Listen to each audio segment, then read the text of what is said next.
Day 1. Stop and take stock. You cannot change a life you have never properly examined. Most people begin self-improvement by setting ambitious goals. They promise to exercise every day, save more money, become more disciplined, and completely reorganize their lives. But they skip one important step. They never stop to work out where they are actually starting from. Today, you are going to do that differently. Over the next 10 minutes, you may notice something about your health, finances, or daily behavior that has been quietly affecting you for months. Observation, not criticism. This is not about judging yourself. It is about seeing clearly. Why taking stock matters. Imagine opening a map and trying to plan a journey without knowing your current location. You might know where you want to go, but you cannot choose the right route until you know where you are. Personal progress works in exactly the same way. You need an honest starting point, not the version of your life you present to other people, not the version you hope to create in 6 months, the version you are living today. That honesty may feel uncomfortable, but discomfort is not always a warning to stop. Sometimes it is evidence that you are finally looking at something important. Today, we will examine 3 areas: your health, your wealth, and your ability to manage yourself. You are not expected to solve everything today. You do not need a perfect plan. You only need to notice what is happening. Take out your workbook, open a note on your phone, or find a blank sheet of paper. You will need it. Your health baseline. Let us begin with your health. When people think about becoming healthier, they often jump straight to complicated workout programs, strict diets, or dramatic lifestyle changes. But your health is influenced by the small patterns you repeat every day. Start with sleep. Write down the time you usually go to bed and the time you usually wake up. Then record approximately how long you slept last night. You do not need data from an expensive watch. A reasonable estimate is enough. The point is not to prove that your sleep is good or bad. It is to understand your current pattern. Next, score your energy level from 1 to 10. 1 means you are struggling to function.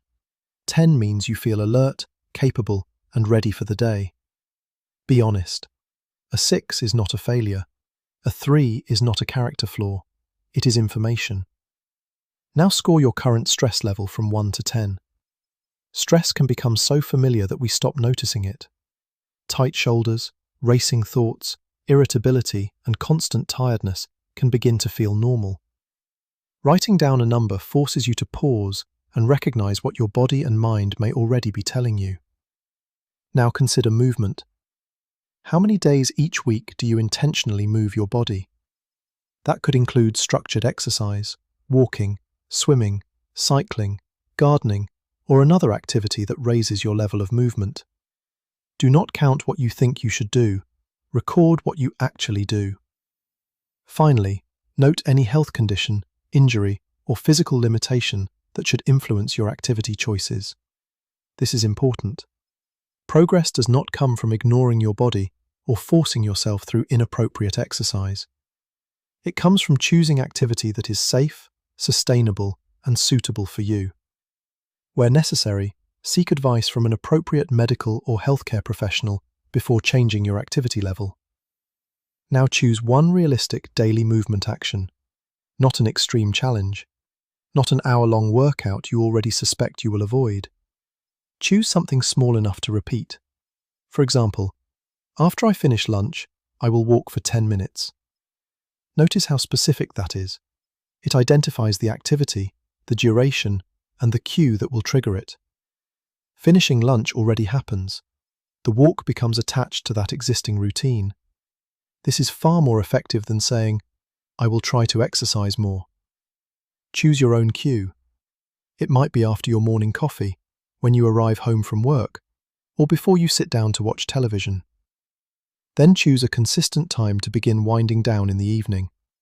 This is not necessarily your bedtime.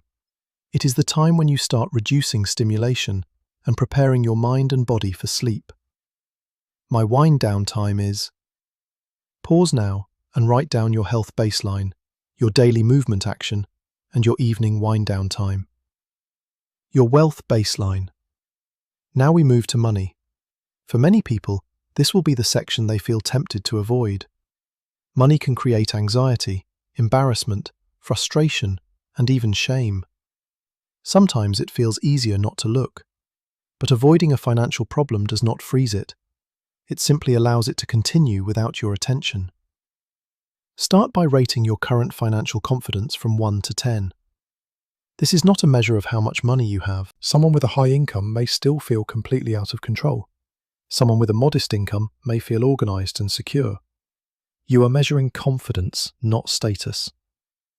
Next, record your approximate monthly income and your essential monthly commitments. Exact figures are useful, but only record information you feel comfortable documenting and can store privately and securely. A rough estimate is still better than no awareness at all. Your essential commitments may include housing, utilities, transport, insurance, food, childcare, and minimum debt repayments. Then answer a simple question. Do you currently track your spending? Not occasionally. Not only when your bank balance looks low. Do you have a consistent method for seeing where your money goes? You might use a notebook, spreadsheet, banking tool, or budgeting app. The method matters less than the habit of paying attention. Next, ask whether you currently have an accessible emergency or safety buffer. You do not need to compare your savings with anyone else. At this stage, you are simply recording whether a buffer exists. Now write down the financial issue creating the most stress. The part of my finances creating the most stress is...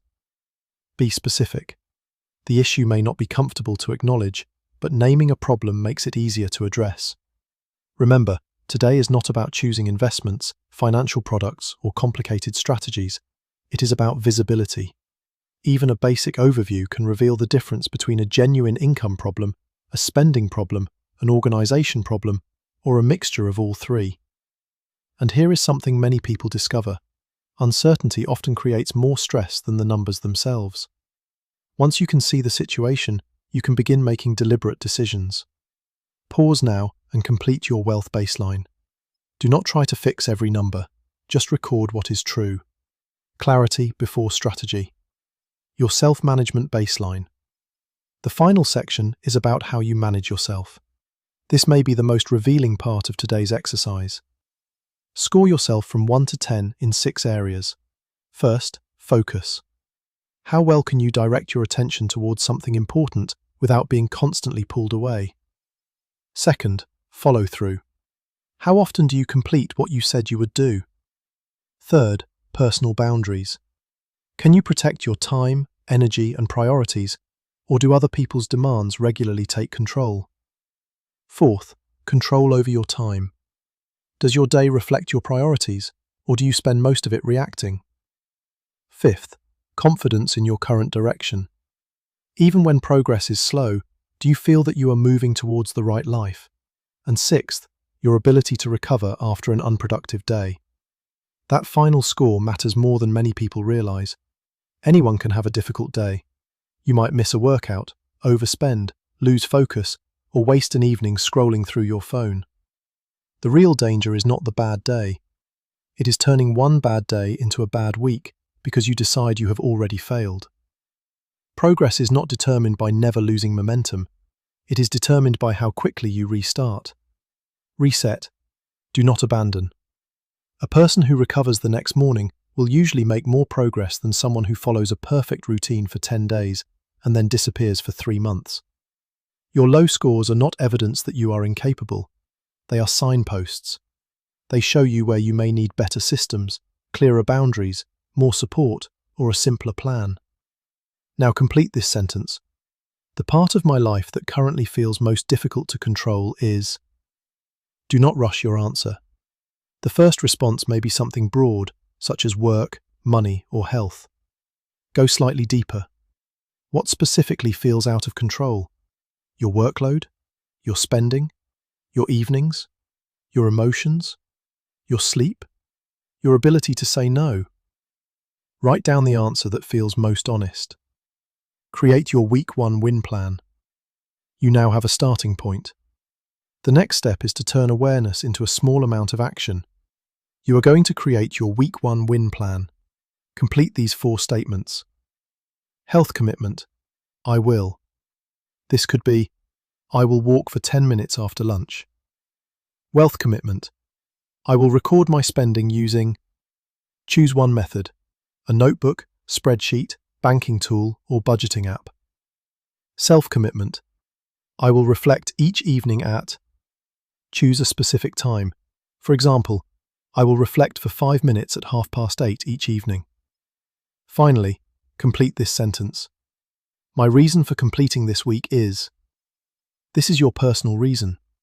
Perhaps you want more energy, less financial anxiety, greater control over your time, or more confidence in yourself. There is no correct answer, but it needs to matter to you. Keep each commitment small, specific, and realistic. Do not promise to exercise for 2 hours every day if you have not exercised for 6 months. Do not build a complex budgeting system that takes longer to maintain than your finances. Do not schedule an hour of reflection when 5 focused minutes will be enough. Your objective this week is not to transform your entire life. It is to prove that you can keep a small promise to yourself. That proof matters, because every time you do what you said you would do, you begin rebuilding trust in yourself. Conclusion and Day 1 challenge. Today, you stopped. You looked honestly at your health, your finances, and the way you manage yourself. You did not criticize, you observed, and that is where meaningful change begins. Awareness creates choice. Choice creates action, and repeated action creates change. Complete your Week 1 win plan before moving on to Day 2. Share one commitment in the comments, but do not post private financial or medical information. Subscribe so you can continue the program and join me for Day 2. Day 1 complete. You have not simply watched another self-improvement video. You have officially started.